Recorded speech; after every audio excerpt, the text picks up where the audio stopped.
Oyasumi PunPun or Goodnight PunPun. Oh man, where to begin? I think it's a good idea to start off by saying that please don't read this manga unless you know what you're getting yourself into. This manga, it deals with a lot of tragic and sensitive issues. Domestic violence, rape, murder, betrayal, depression, suicide, guilt.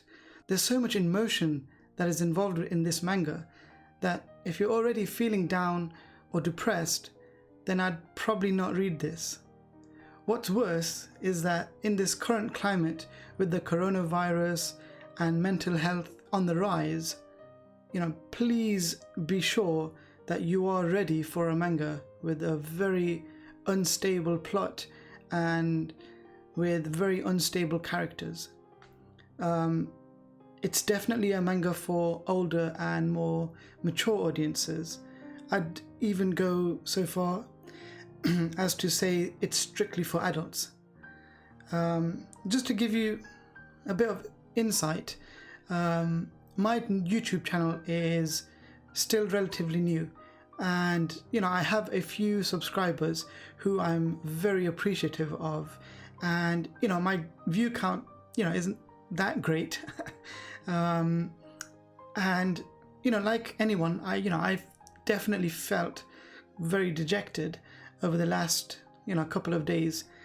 And Oyasumi PunPun was a manga which I've already heard about, and just scrolling through Twitter, somebody recommended it, and I thought, well, why not?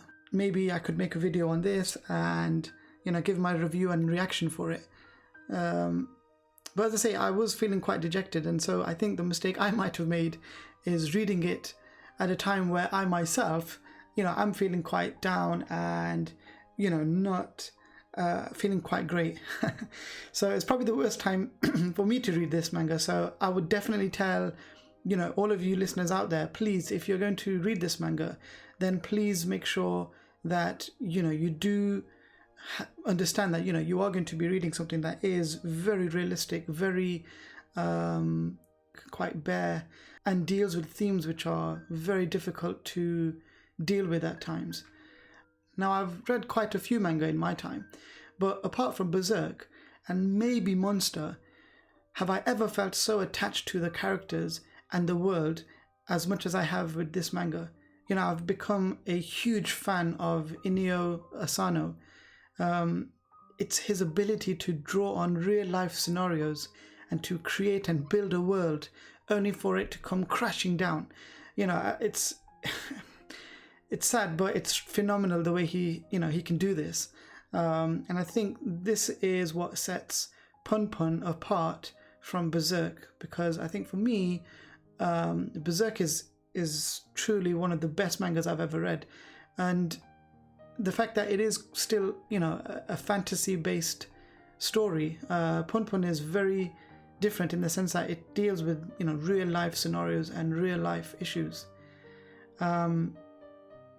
And yeah, it's a difficult read, and even literally a day later, I'm still feeling the effects of, the manga, to be honest. This is a story about broken individuals.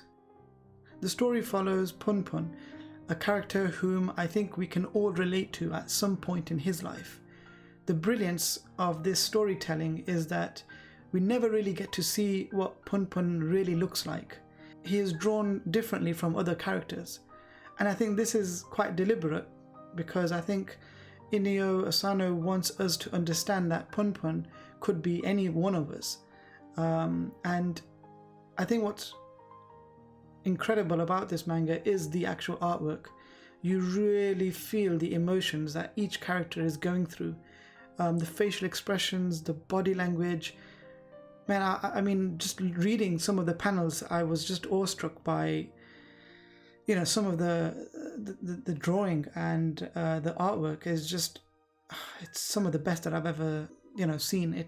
truly incredible. If anything, if you don't want to read this manga, then please do find a way of maybe even looking through the panels, be it through Google or whatever means.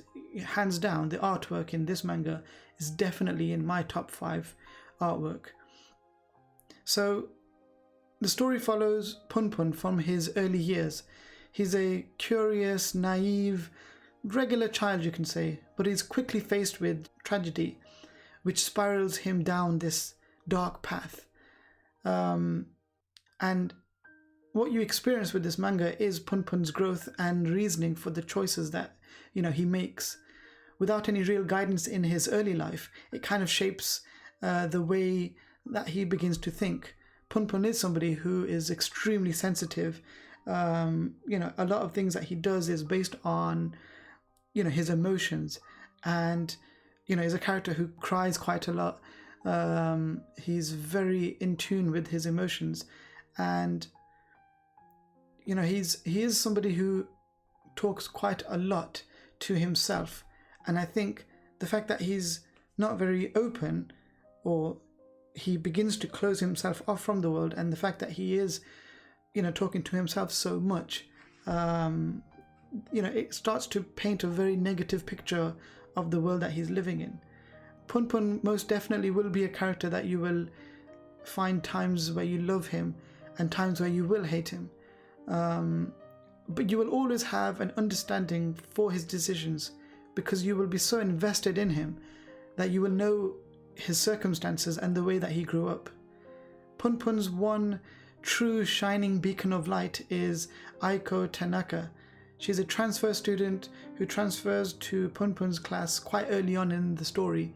And roughly this is the time where PunPun is kind of hit with his first setback in life. Aiko Tanaka, she brings so much warmth and love to the story. She's incredible. She's such an amazing character. Aiko is probably the main reason why I'm still so upset when I think about this manga. I really don't want to spoil anything, but during the manga, whenever she's mentioned, my heart literally, it skipped a beat. As I said, the artwork to portray her feelings, PunPun, his feelings at the time, it was just so real. I just wish I could just tell you, what happens, and oh man, it's so sad. It really is. It's so sad. As a side note, as well as being invested with PunPun, the main character, we also get to explore the stories of everyone who was either a friend or quite close to PunPun, which is quite unique, because usually you find in a lot of manga that characters are introduced quite early on, they kind of fade into the background and we don't really know much about them. But what's beautiful about this manga is the fact that, we always drop in and out of their story, and we also know what is going on in their life. Spoiler alert, their life is no better than PunPun's. There's a lot of tragedy here. Oyasumi PunPun, it is a beautiful story. It's a story that is going to make you laugh, cry, but I think the manga really wants you to think about yourself, the life that you're living, and not to forget that there's always someone out there who's in a worse situation than you, and just to be content with what you have. And I started this video by talking about my own current situation, especially with this channel. To be honest, I questioned whether or not I wanted to continue doing this. And I know it's silly because I've literally only just started.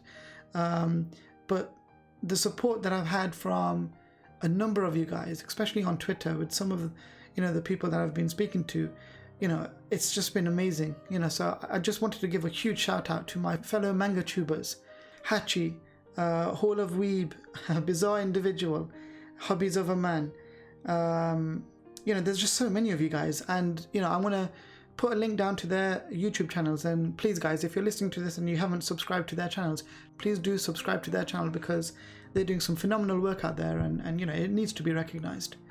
So yeah, I've kind of decided with my own self, through encouragement And you know, the fact that I'm doing this for the love of manga and for just experiencing stories like Goodnight PunPun, it's the reason why I'm doing this. It's so that I can hopefully give an unbiased kind of review of whether or not you should read this manga. But yeah, I think that's it for this video. Please leave a comment down below about your opinions of the manga. Please don't spoil it, but any of your opinions would be greatly appreciated. Leave a like if you've enjoyed this video, and again, please do subscribe to my channel, as it tells me if you're enjoying my videos. And as always guys, thanks for watching, and I'll see you in the next one.